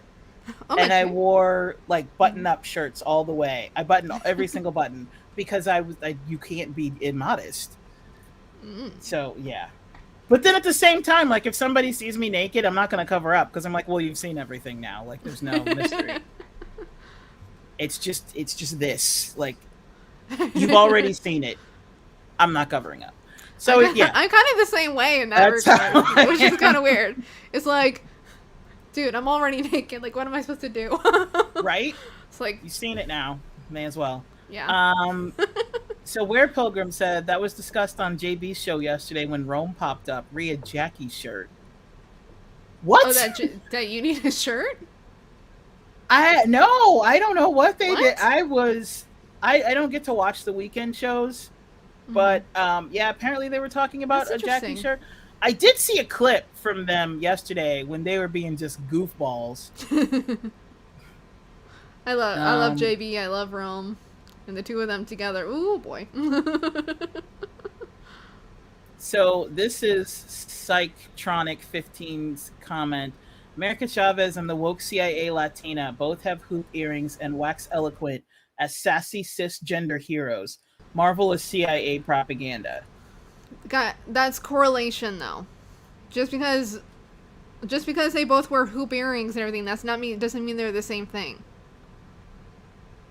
I mean, could you argue that some of, because, Marvel does, and this is the same for DC and a lot of the other, like, Transformers and a lot of these other, corporations, they have relationships with the CIA. They do have relationships with the military because they need them as consultants. So they do have relationships with these entities.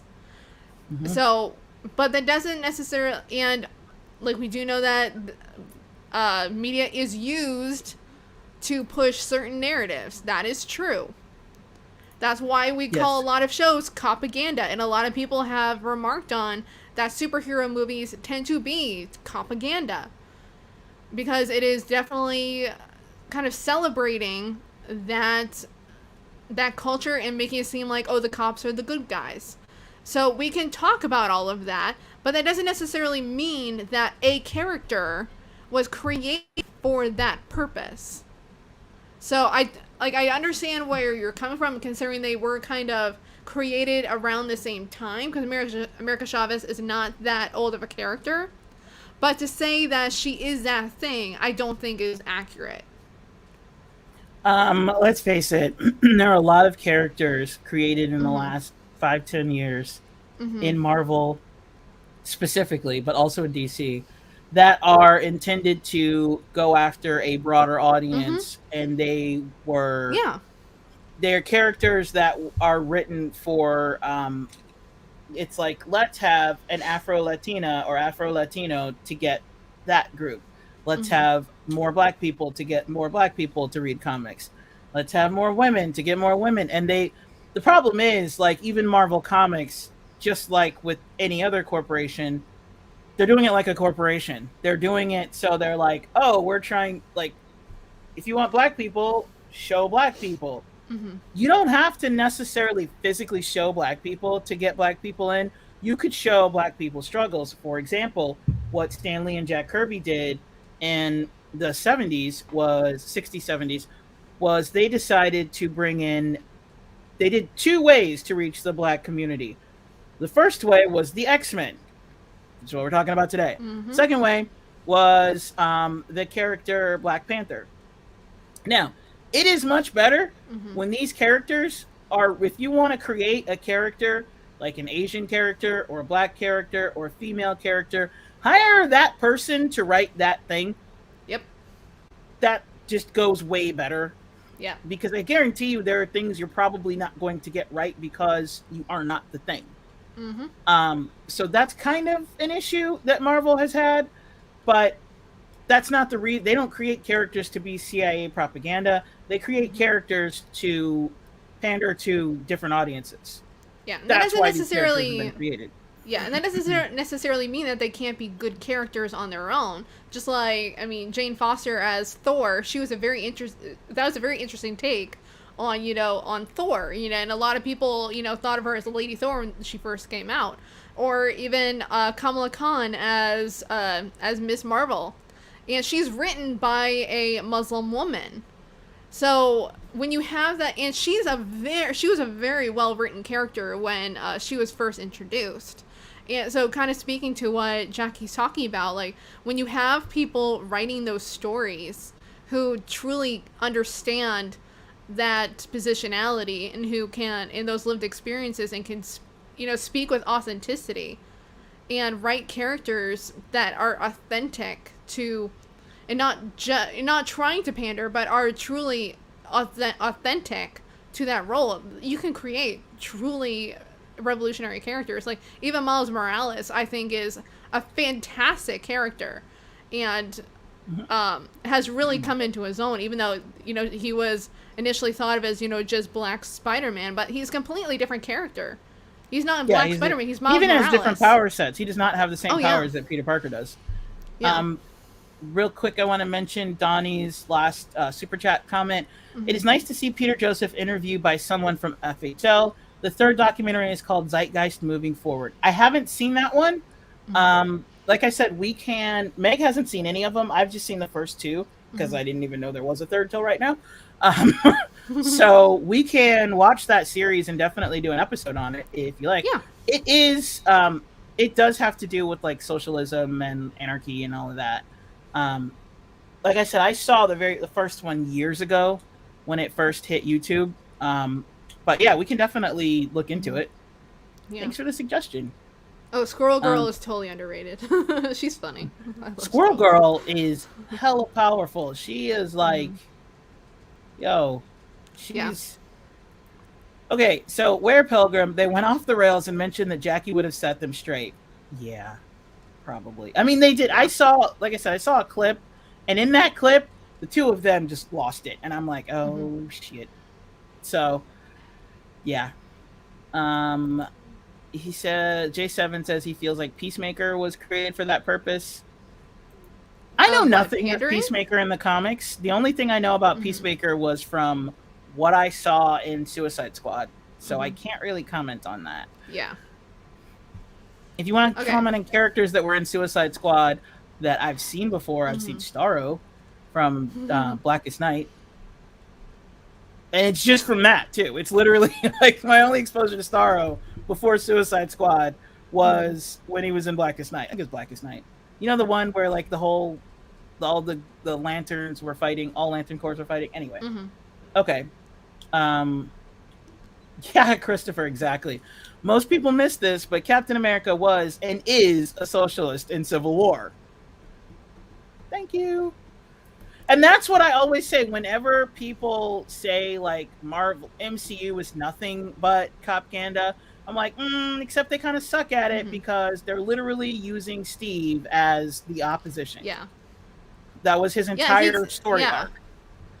Right, there's that whole point of where he's nomad and just like feels like he's disconnected from the Captain America role, and that's basically that storyline that they picked up on in the MCU too.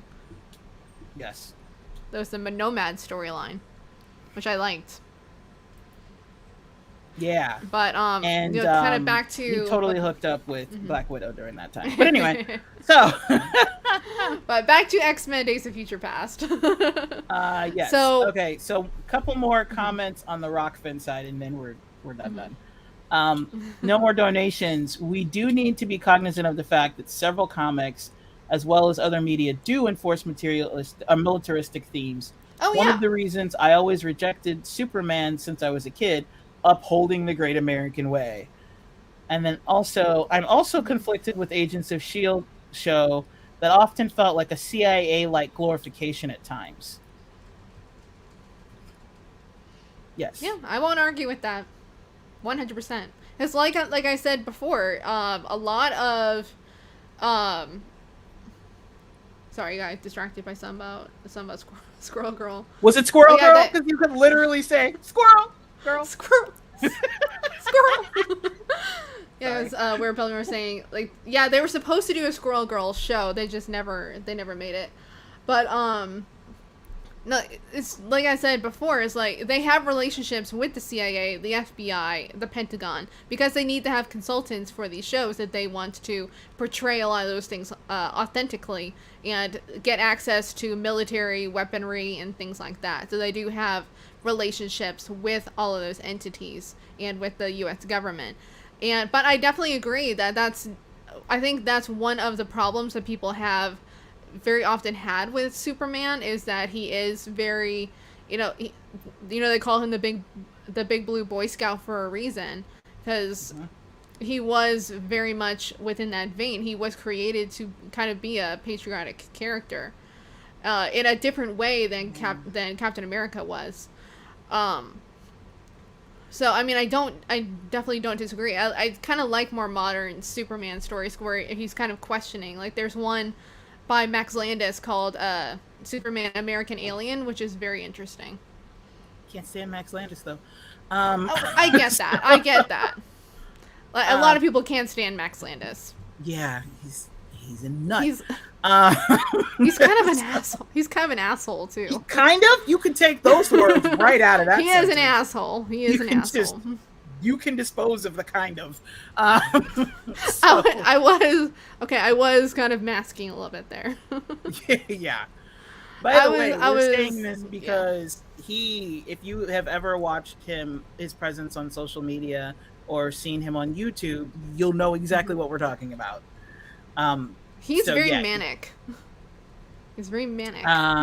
he is one of the most entitled, spoiled. Mm. Moving Yeah, on. don't watch him on movie fights. Do not watch him Oh on my movie gosh! fights. Okay, because that's exactly what I was thinking, and I was so mad.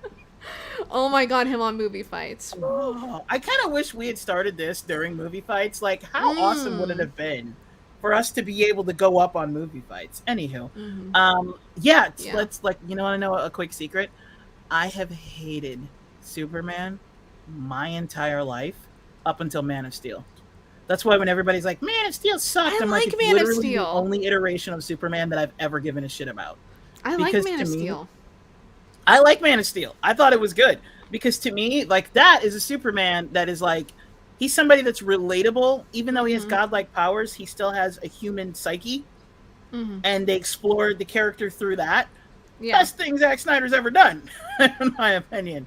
I would agree with that.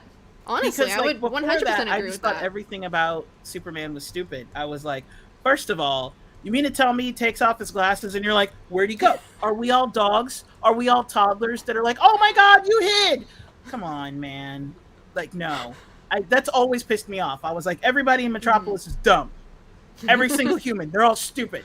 Well, I mean, it's just the same as like putting on like a mask that's this big. Like, how can you not tell? Like, dude, I can tell that you like. How can I not know that you're Dick Grayson? Green Lantern. You remember the movie Green Lantern Yeah. that everybody likes to pretend didn't happen, especially Taika like- Waititi and Ryan Reynolds? I was like, Hal, what are you doing, Hal? I was like, I'm not Hal. Yeah. You're Hal.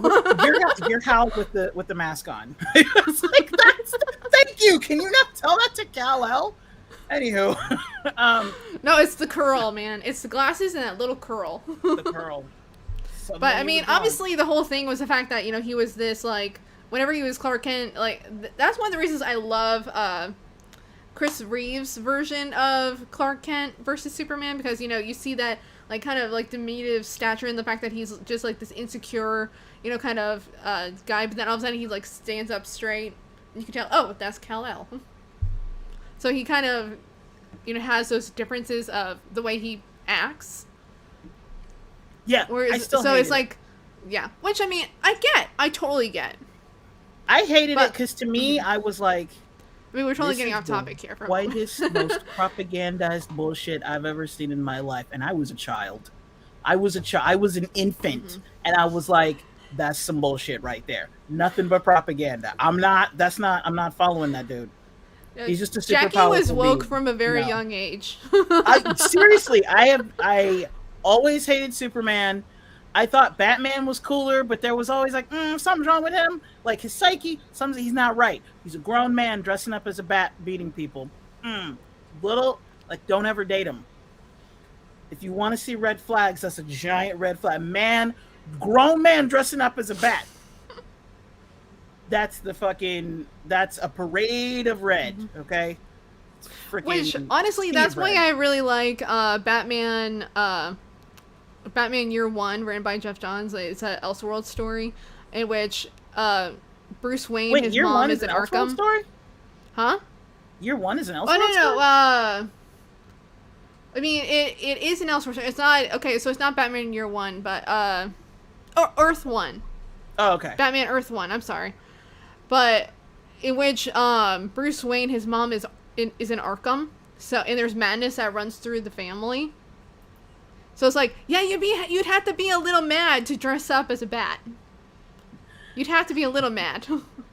Hey, Chris said, hey, get up off the Batman. Okay, if you watch the animated series, Justice Batman is a policy problem. League, he is we talked about that already. But if you watch the animated series, Batman himself said pretty much the same thing I just did, okay?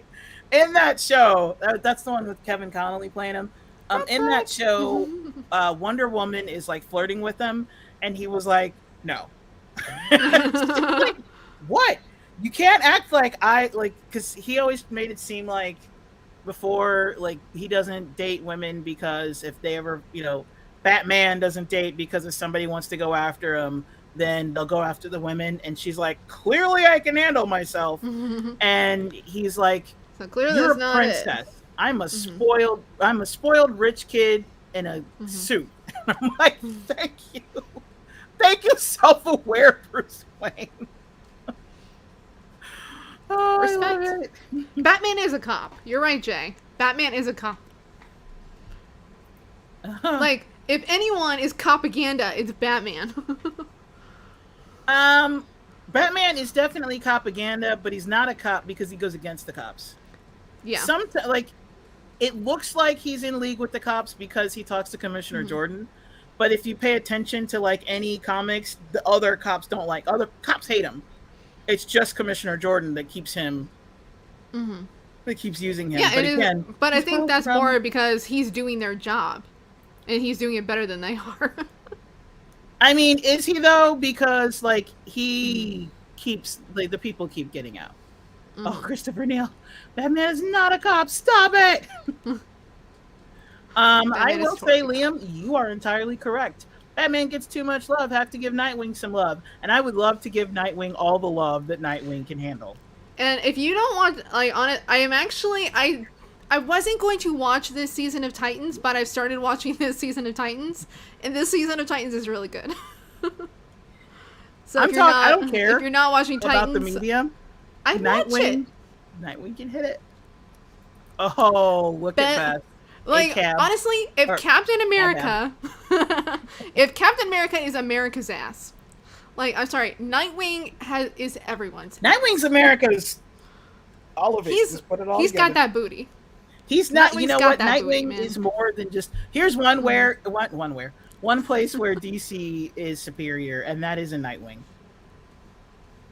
Nightwing by himself, he wins. That's it. So, Warren Pilgrim, what the hell is the difference between a private investigator and a cop?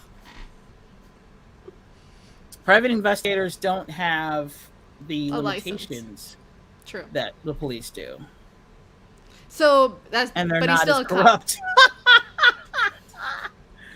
Oh, you do this to me every time. We're talking full on DC. We're supposed to be talking about Days of Future Past. Meg is DC propaganda. I didn't do it. I didn't do it. Someone else did. I didn't bring it up. Speaking of bring it up, though, Nightwing can't hit it. Batman had direct ties to Commissioner Gordon. I think that makes him at least officially secret Messianic police, or that's what we're supposed to think. Kamala loves secret Messianic police. In the DC series, instead of thinking about like the Masons, they have the Court of Owls. The Court of Owls is pretty much like the secret Masonic organization. Like the Masons, and Batman is both a part of them and their mortal enemy. Yeah. Figure that out. So, yeah. The thirst trap portion of the show has begun. Oh, you bring up Dick Grayson. Thirst traps abound. Oh, it was no more donations. LOL, sorry, it's my fault for mentioning Superman. Yes, it's all you. See? I said it wasn't my fault. Time travel! Speaking of time travel, back to the movie we're supposed to be talking about. X-Men Days for 6 more minutes. Right. Okay, so... We tried, guys, we tried. I tried to bring it back several times. Oh, man. So back to X-Men Days of Future Past. I don't even know what we're talking about anymore. We started talking about the time travel aspect. Like, what even is there to say about this movie, aside from the time travel aspect? Okay, so but I think that considering the whole theme that we were going with was dystopian futures. Yes, that's what we're talking about. Yeah. I knew that. I'm sorry. Oh gosh. Oh. No, J7, okay. I am not a Jason Todd fan, to be quite honest. But, I like anyway, Jason Days of Todd, Future but Past. nobody touches Dick Grayson. Like, come on, man. Nobody touches Dick Grayson. And by the way, if any of you motherfuckers even start considering typing Damien, I will do something drastic. Just no. Anywho. So, Okay, but dystopian futures and X-Men Days of Future Past for the last like 3 minutes. That's what we're doing. Yeah. We're talking dystopian gosh. futures. You know what's actually funny is that Dick Grayson is actually a cop in Titans, but or at least for a little bit. Anywho, Dick Grayson is the person Batman wishes he could be. Anywho. I think that's true, actually. I do think that's true. But, okay, so Days of Future Past. So, we're living in a dystopian future. I love how we both have our fidgeters to try to keep us calm, and it did not work. Mine is a highlighter. I know! I just like... You're the highlighter. I can hear you doing that. And I'm sitting over here clicking away. Didn't work. Our mind still went... doo-doo-doo-doo. So, yeah. Is it? I mean, this is so sad too, because X-Men Days of Future Past is such a goddamn good movie. How can we not stay focused on it? And we're sitting here talking about the bat that... Chris, I saw that. No. You're in timeout, Chris H. No. Damien is the bad seed. Damien is like the omen of the Bat family. I can't stand Damien. Talk about spoiled ass little shits. We are talking dystopian future / X-Men Days of Future Past for at least 5 minutes. So let's do that. All right, on our next episode, we'll be talking about how Batman is a cop. Is Batman a cop? Is he not a cop? We'll discuss. Maybe that should be an episode. Is Batman a cop? Oh, okay. Oh my gosh. Who should we invite on so- for that conversation? Cameron says, how does someone become a Fred Hampton leftist? Asking for a friend. Do you believe in the same Rome. values as Fred Hampton leftist? Do you believe in the same values? Yeah. Batman can't be sexy because he's wearing a Texas catheter. What? Sure. So Okay, anyway. something, time travel, spandex ass. It's like they're wearing nothing at all. Nothing at all. Nothing at all. Damn you, J7. With built-in muscles. This is part of the problem. People know, like, our core fans know that we're like squirrel, and they're like, ooh, here's something to distract you. And it's like, I think you guys are the CIA ops, because you're like, this will distract them, and then you write stuff that will distract us. You all Chris know said that we you'll have pick up- ADHD. We should totally do that. We should make it a panel. Like try to be all proper and stuff, like an anchor, and be like, today's discussion. $10 says Nico would totally come on for that discussion. Nico probably would. That's what we should invite him on to talk about that. Yeah. All right, I'll message Nico and be like, "Hey, you want to come on and talk about how whether or not Batman is Whether a cop?" or not Batman is a cop. Yep. And we can, and because we're Nerdolitics, we can talk about all media. So we can talk about comics, animated movies, different movies. That'd be fun. Okay. Yeah. So. All right, we'll put that one on the books. Yes. Okay, so now for the next 4 minutes, the dystopian future. We have Which we don't even have 4 minutes. It's 5:59. Of oh shoot, why is it? Oh, because we started late. Oh, Yeah. son of a bastard. I'm just looking at like the live We're clock, sorry, not guys. looking at the clock. Yeah. So it's now sorry, guys. 3 o'clock. Yeah. So yeah, we have. Oh, a Bess wants few to be on the more minutes panel. on that. Invite Bess.